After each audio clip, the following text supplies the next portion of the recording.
here, founder of Freedom Embodied Academy. And I really am excited to talk to you today about this topic because I've been speaking with so many folks this week. And the conversation that I keep on hearing is, well, I have this bad habit with food. And so if you've ever thought to yourself, I have this bad habit, I need to fix it, I need to do something about it, then today we are talking about, is your food thing a food addiction? What does it actually mean? And 5 ways to tell so that you can recognize that in your own life.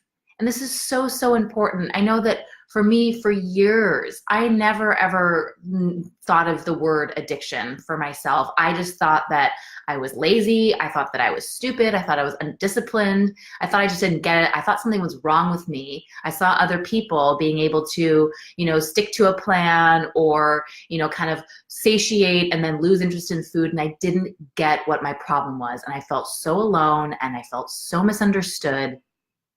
And this is where I meet so many people who have all this nutrition information, know what to do, or tell me, Deb, I know what to do, but I don't do it, or I can't stick with it, or after 3 days I go back to the old pattern.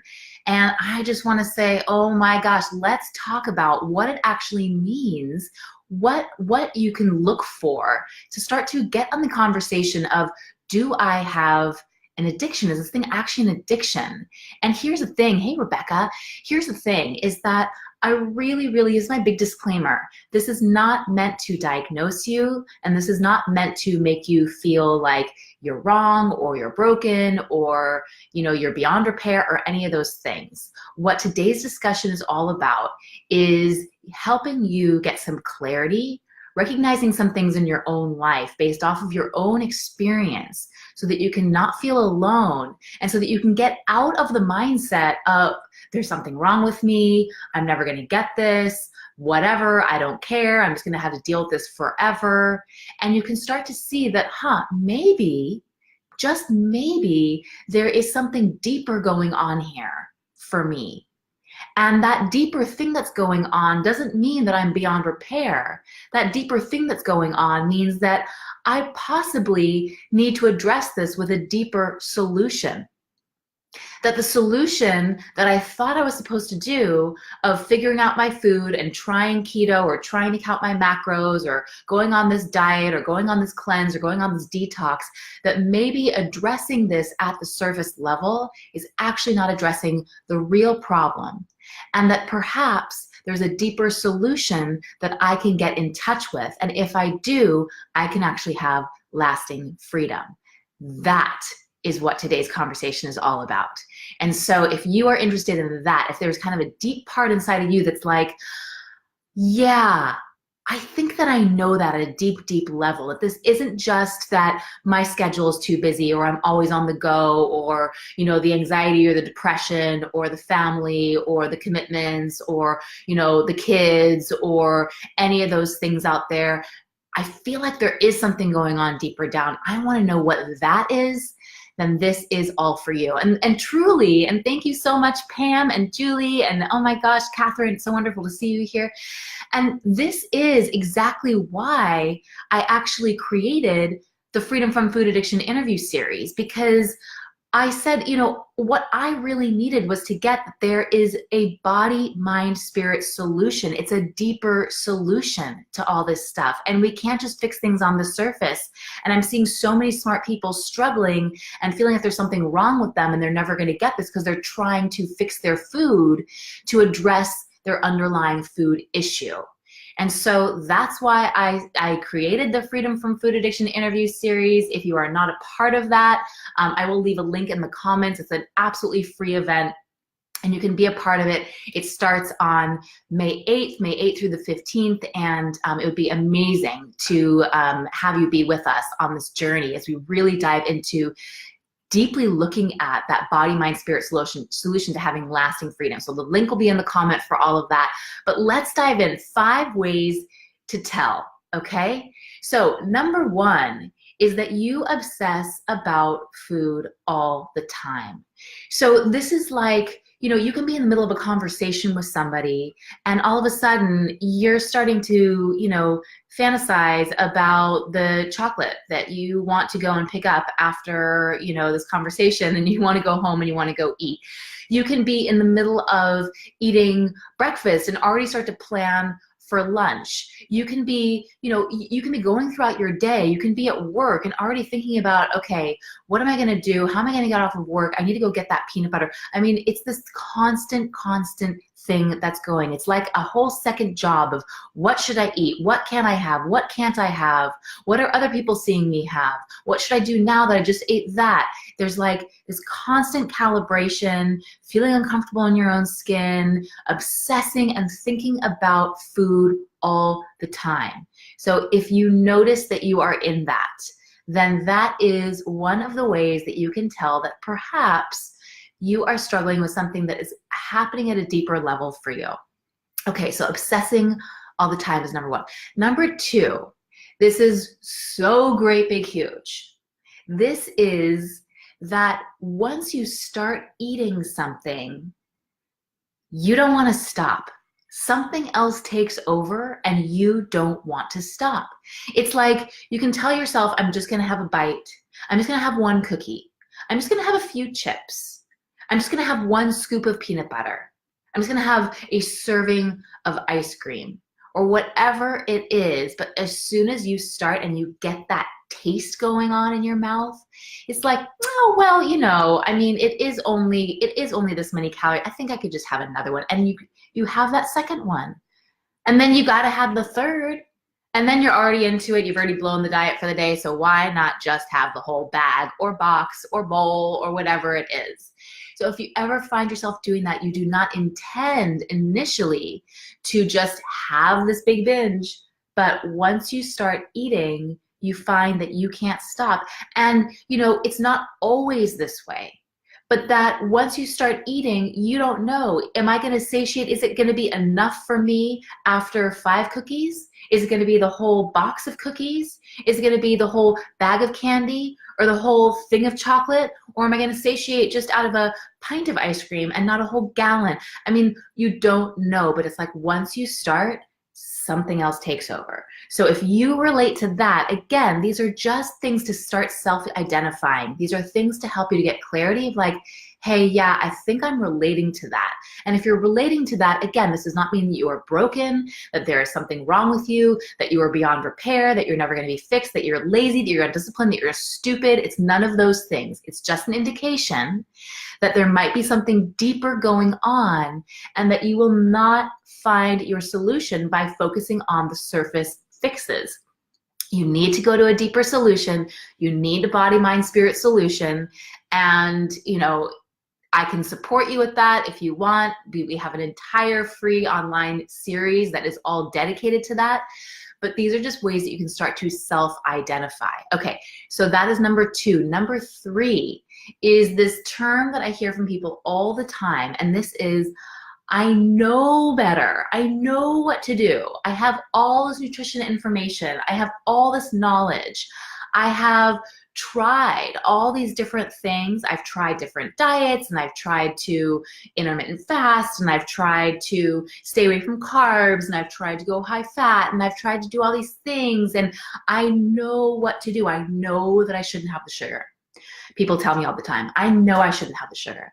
I know I need to stay away from that flour stuff. I know I should lay off of the candy. I know I should do this. I know I probably shouldn't have this in my life.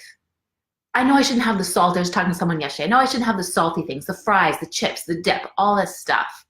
I know what to do. But somehow, like, the connection doesn't happen. I can't connect knowing what to do with then, like, something breaks there, and then I find myself going for that food anyway. I can't connect A to B. Somehow I have a lapse in judgment, or I have this like justifiable reason or this rationalization or something that leads me back every single time. So that is number 3. You know what to do. If you've ever told yourself that, you've told somebody else that, why am I not doing this? I know what to do. I know what I'm supposed to do. I shouldn't be eating this. I should be moderating. I should be cutting out the sugar. I should have better control. You know, we have all these ideas what we know we should be doing. All right, if you're relating to any of this, just put a little heart in the comments so I know that we are here together. Again, no judgment, no harm, no foul. We just want to know, are we jamming together? Are you picking up what I'm putting down here? Okay, so number 4. This is noticing, because this is so big. Okay, if you've ever said to anyone, I'm just an emotional eater. I just eat when I'm sad. I just eat when I'm lonely. I eat when I'm stressed. If you've ever said that, okay, here is what you want to really, really get honest with yourself about. This was something that I had to get honest with myself about. Okay, so do you only overeat or binge or obsess when you're stressed or sad? Or do you also sometimes eat to celebrate when you're happy, when you're in a good mood, when things are going really great? Or do you sometimes just not even have a reason? Maybe you're bored. Maybe you just, you just don't know what else to do. And so you just find yourself kind of walking into the kitchen.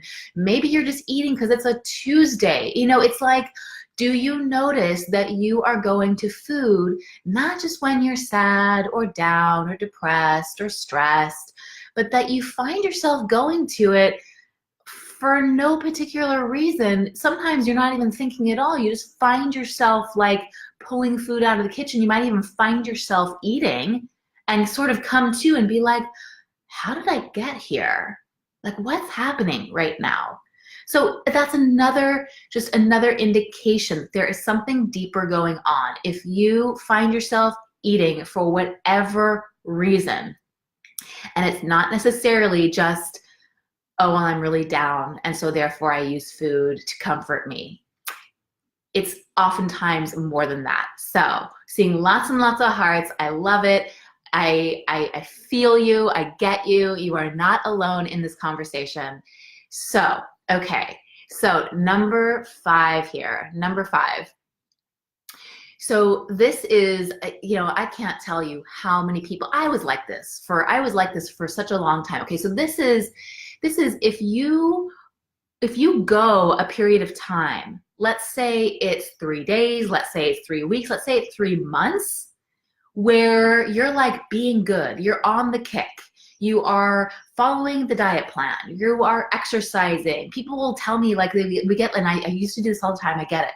We get like nostalgic about like, oh, back when I was, oh, that time in my life that I was doing well, and I was sticking to the diet, and I was doing all the things, and I was really motivated, and I was working towards, the vacation, or working towards the wedding, or working towards the, the event, and I was really, really disciplined and dedicated, and I was doing it, and I was eating right, and I was healthy. And we kind of have this like nostalgic like just memory of all of that, when we were kind of like sticking to the thing and life was so good.